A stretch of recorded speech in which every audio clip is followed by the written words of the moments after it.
Hey everybody, we meet again. Another week of reviewing RuPaul's Drag Race, Season 14, Episode 4, She's a Super Tease.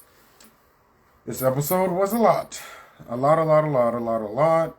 Ups and downs, rounds and rounds.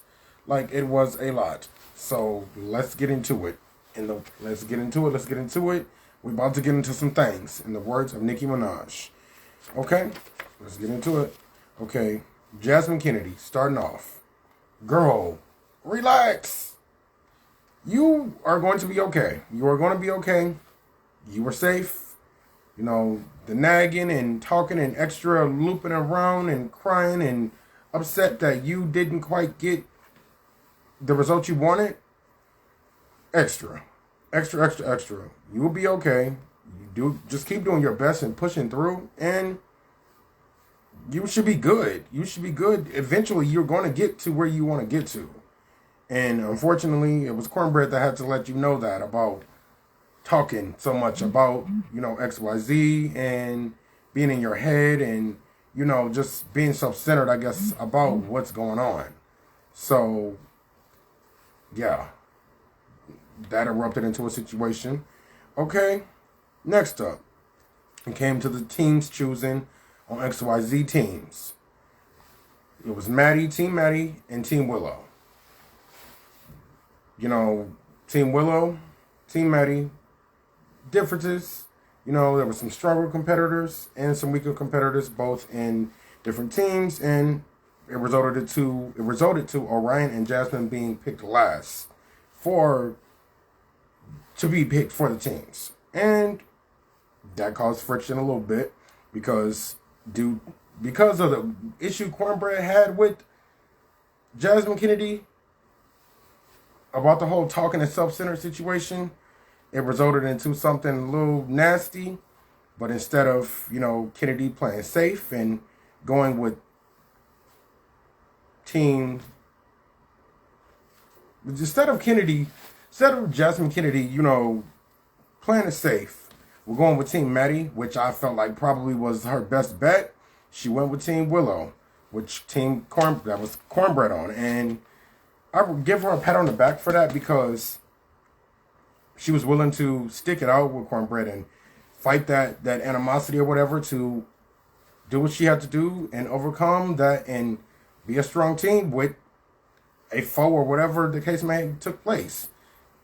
They worked it out and it resulted well, but it was a little awkward when they did pick that, when she did pick, Team Willow. So it is what it is. They got through it. They did well.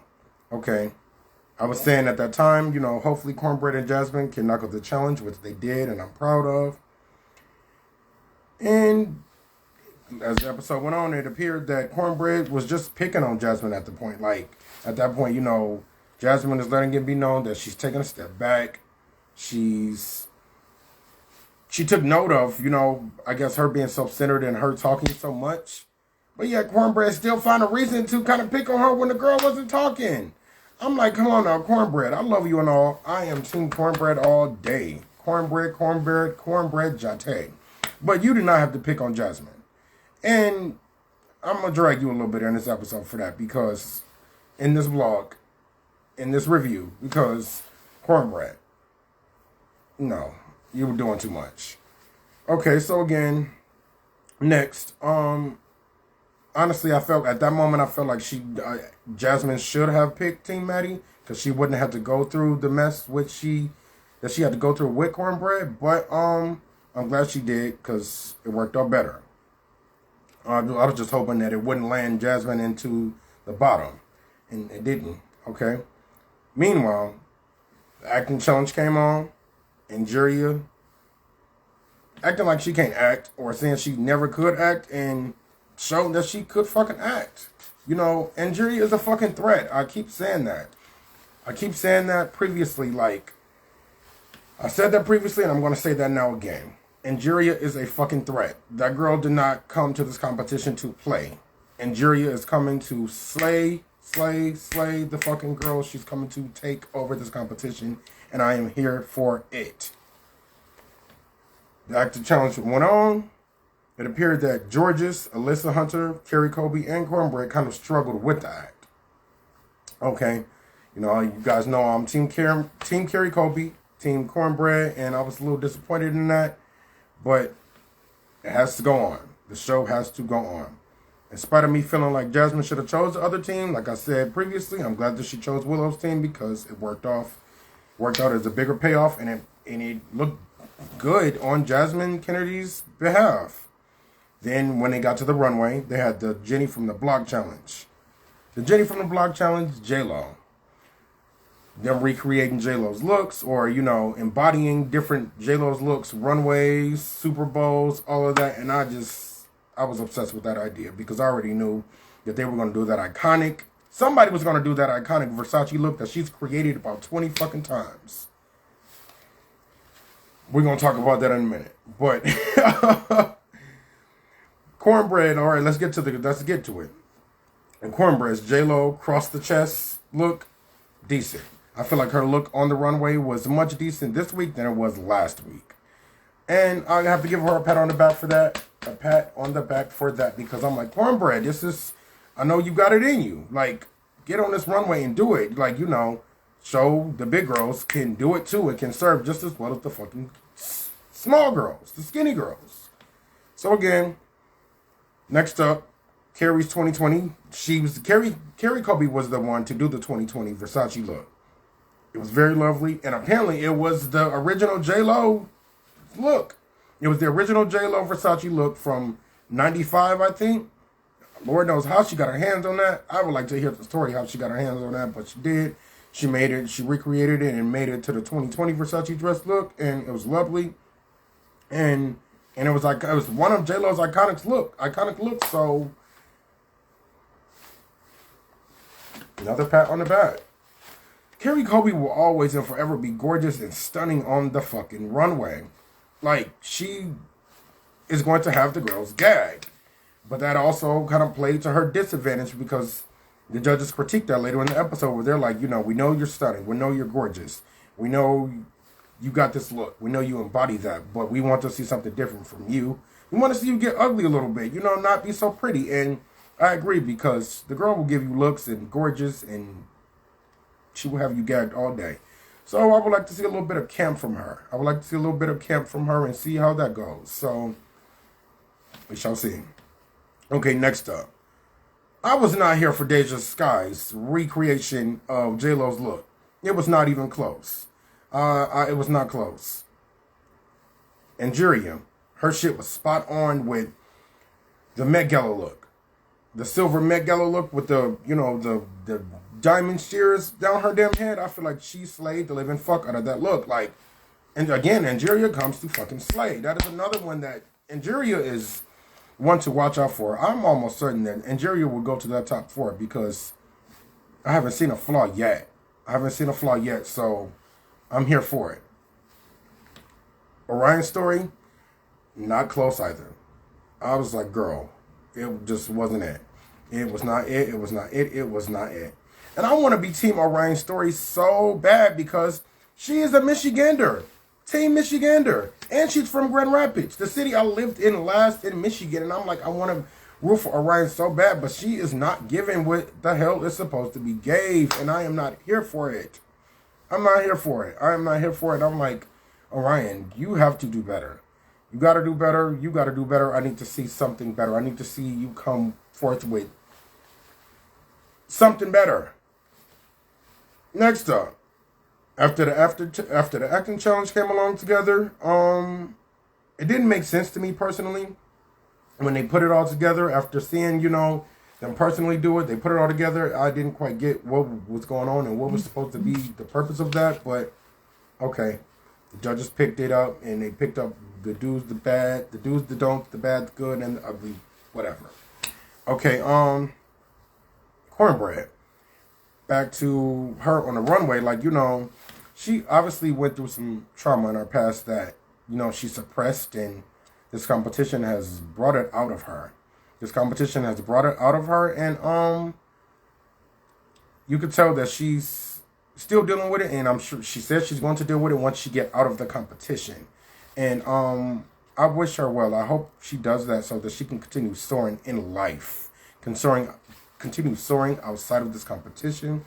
And just soaring with whatever obstacles she has to endure in life because she deserves that. Cornbread is the shit. I just need her to lay off Jasmine Kennedy. Stop being mean to that girl because that girl didn't do nothing to you. Cornbread, please. I just had to say that. Cornbread, please stop being mean to that girl. Stop being mean to Jasmine Kennedy because Jasmine Kennedy does not deserve that. She seems like a nice girl. Yeah, okay, a little self-centered, talkative, but she do not... No. Stop eating that girl up. Okay, next up.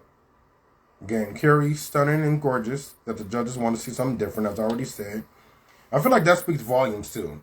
The fact that they keep saying that she's, she's gorgeous and stunning and she gives good looks. But can she pull off a campy girl? Can she pull off camp? Can she pull off camp drag? Can she pull off ugly drag? We shall see. I want to see it. I already said, too, injury is not to be played with in this competition. She's eating the girls up. Eating the girls up. Eating the girls up, honey. And she won the challenge. She won the challenge, and congratulations to her for that. I knew that. I said that last week. Like, she got probably second place in that, in that challenge. She got second place in last week. Probably, I would say it was second place. But I knew she was going to get first place this week, or it was going to come again. And I'm sure she's probably going to get at least one more because I haven't seen a flaw with her yet. So, Angeria, girl, keep it coming, keep it coming, keep the girls gagged. Keep us gagged, keep the viewers in tune, keep us on the edge of our seats. I love to see it.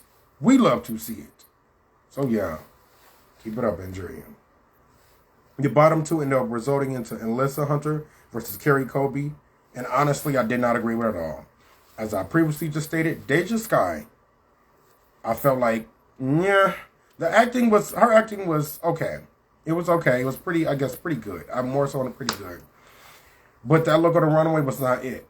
Orion's story, not it. I don't even remember her acting in the freaking challenge. That's probably what saved her from that. And because that runway was not it for neither one of them for me. And I'm like, I did not think that it should have been Alyssa Hunter and Kerry Kobe, two of my favorite contestants, two of my favorite girls. I'm like, why? RuPaul, why? Okay, so the episode went on.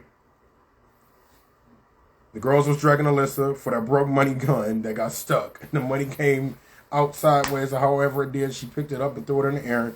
And honestly, I and other people I saw on the internet felt like Alyssa ate Kerry up in that lip sync.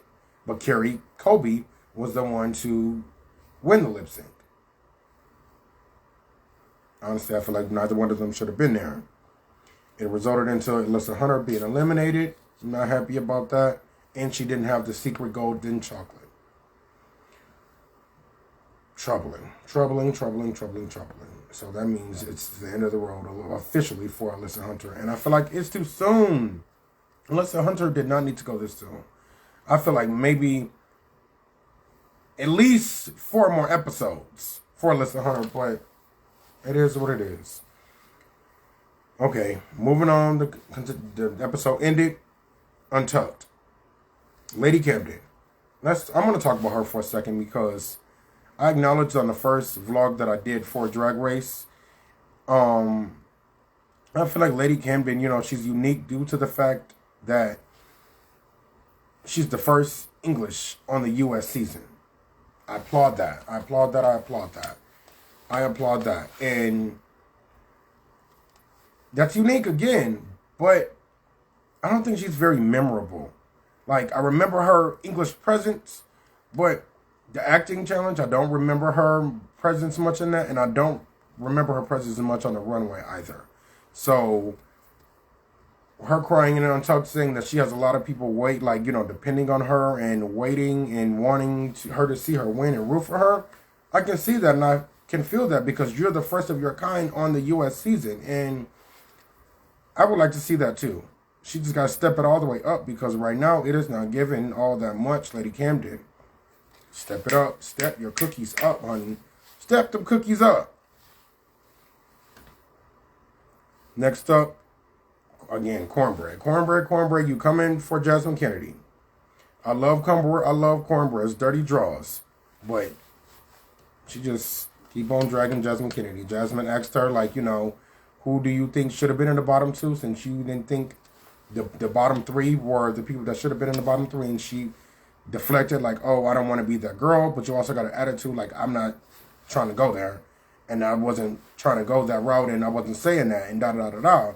But as I seen somebody tweet saying that if somebody else had asked that, if it had been any other girl who had asked Cornbread that, she probably wouldn't have got an attitude, but by it being Jasmine Kennedy, it was shady and just not so nice. And Cornbread, pipe down, please. Pipe down, please, before you be the season villain. Because the girls are ready.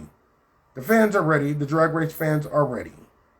I'm pretty sure they probably already in your comments or in your DM with hate. Cornbread, please. Lastly, I'm going to say, like, why, I wrote down, why are all the girls feeling bad when they are safe? I don't get it. You live to slay another day. If you live to slay another day and you are safe and you're not in that bottom, you should be happy. Yeah, not the happiest because you're not in the top, but you're not in that bottom. You don't have to lip sync. You don't have that pressure. So why are you guys feeling bad and crying and down and out? Like, do better. Do better. That's all the advice that can be given and should be taken from that is step your cookies up. That goes to Lady Camden Bosco, who I feel like has a little bit more in her that she hasn't quite given us yet. Like, Maddie Morvis has stepped it up this week. Let's see the other girls step it up. Step it up. Jasmine Kennedy, even you step it up. Put Cornbread in her damn place. That's it. That's all I got for you guys this week, guys. That's a wrap. If you're watching this on Instagram Live, because this is on Instagram Live, thank you for watching and tuning in. But if you're watching this on YouTube, this is not live. This has been taken from Instagram. Please subscribe to my channel. Get in my comments. Let me know how you feel about what I said in this vlog. Let me know how you feel about the episode.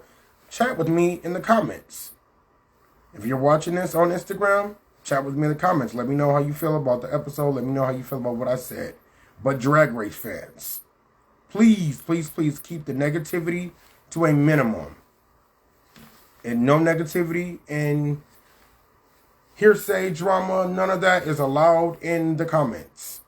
No hate. Only positivity, only positive vibes on my page. Please and thank you. That would dearly be appreciated. Save the drama for your mama. That's it. That's all. Thanks, guys. I'll see you guys next week. Peace.